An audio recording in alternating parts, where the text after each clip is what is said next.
Em Sorocaba, juiz condena a Urbis por demitir funcionário que não quis cortar o cabelo. O nível da represa que abastece o bairro do Éden, em Sorocaba, subiu, mas ainda preocupa. Cancelada a oitiva da CPI do SAI em Sorocaba, representante da empresa que seria ouvido entra com recurso para dar depoimento em Brasília.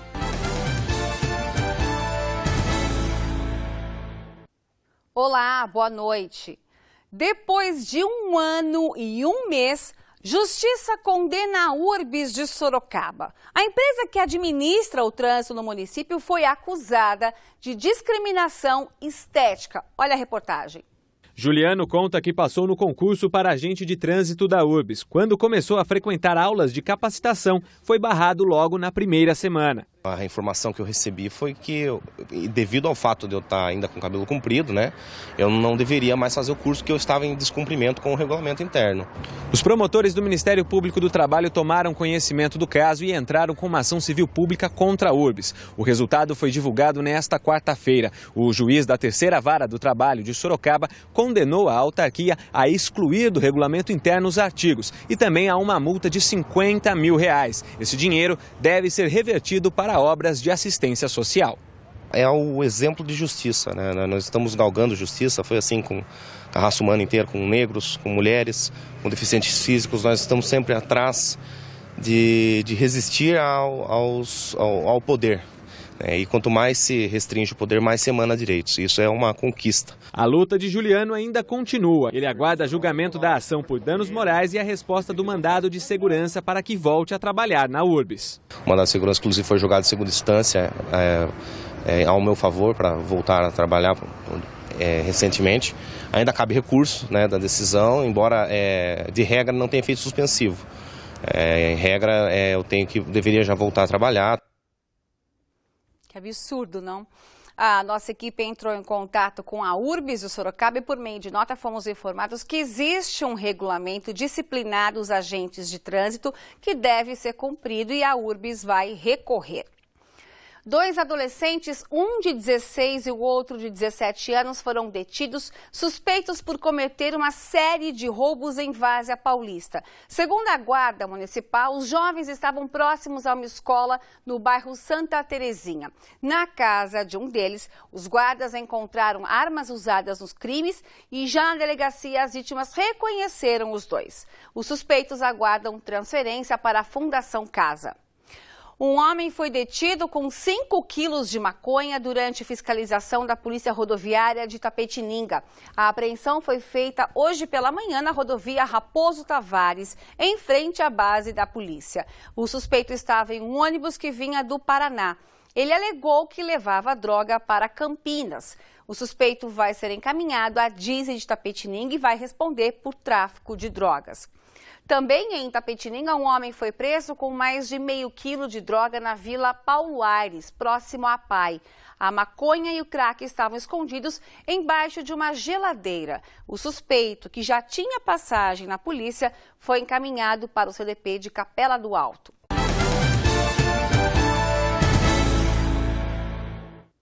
Foi condenado a 14 anos de prisão o homem que atropelou e matou um idoso em São Roque. Exames apontaram que o acusado estava embriagado na hora do crime. Não vai trazer meu avô de volta, mas eu tenho certeza que ele vai pagar, pelo menos pelo crime que ele cometeu. Para a família da vítima, a justiça foi feita.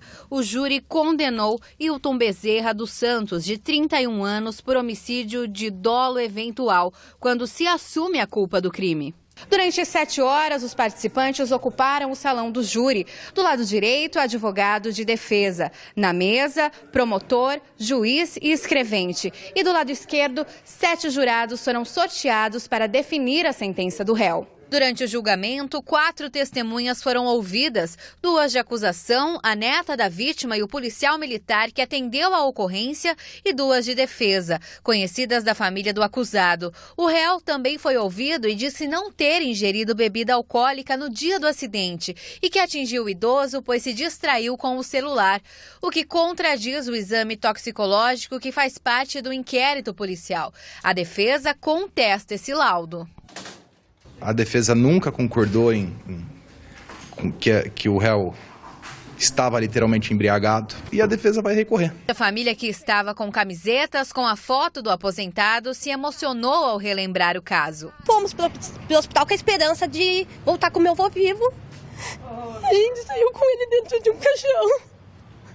Acácio Almeida, de 81 anos, foi atropelado na calçada de casa em agosto do ano passado, na Vila Mique, em São Roque. Ele chegou a ser socorrido com vida, mas não resistiu e morreu no hospital. Hilton foi preso em flagrante no mesmo dia. De acordo com a ONG Não Foi Acidente, que acompanha julgamentos desse tipo, esse é o 10º caso no país em que o réu é condenado por matar alguém no trânsito. O que também chama a atenção é o acusado ter ido à júri popular.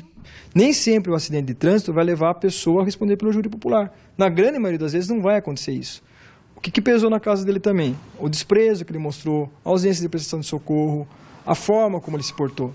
Então tudo isso é analisado dentro da primeira fase e levado a reconhecer o dolo eventual que foi reconhecido pelos jurados na data de hoje. A sentença deve servir de exemplo para todo o país. Mostra para o Brasil que nós temos que seguir as leis. O nosso problema de motoristas embriagados, nós estamos matando mais no trânsito do que uma guerra. Beber e dirigir não é mesmo acidente, não. É crime. O promotor deixou muito claro, ele é um assassino, e é um assassino. E todos que fazem isso, não é só com meu avô, espero que aconteça isso com todas as pessoas que cometam esse crime. Por que será que é tão difícil os motoristas entenderem que beber e dirigir não combina?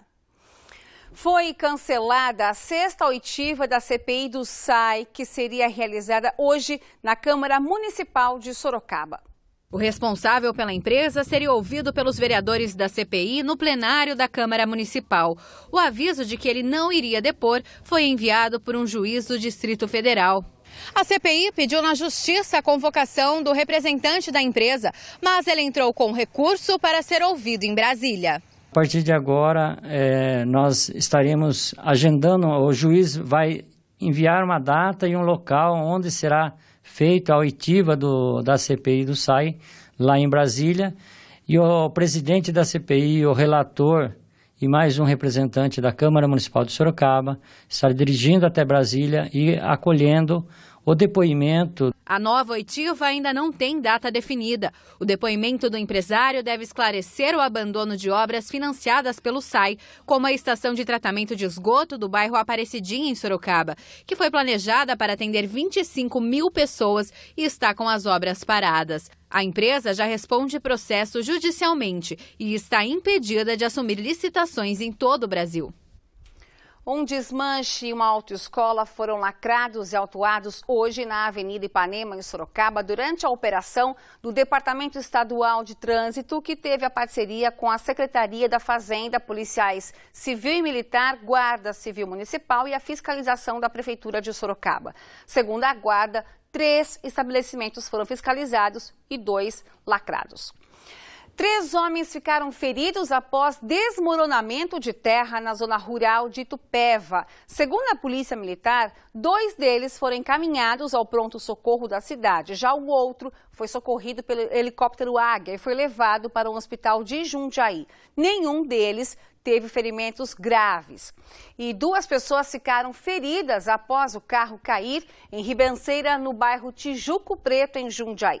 Segundo o Corpo de Bombeiros, o barranco tem aproximadamente 20 metros de altura. Motorista e passageiro tiveram ferimentos leves e foram encaminhados ao Hospital São Vicente de Paulo. Não se sabe ainda as causas do acidente.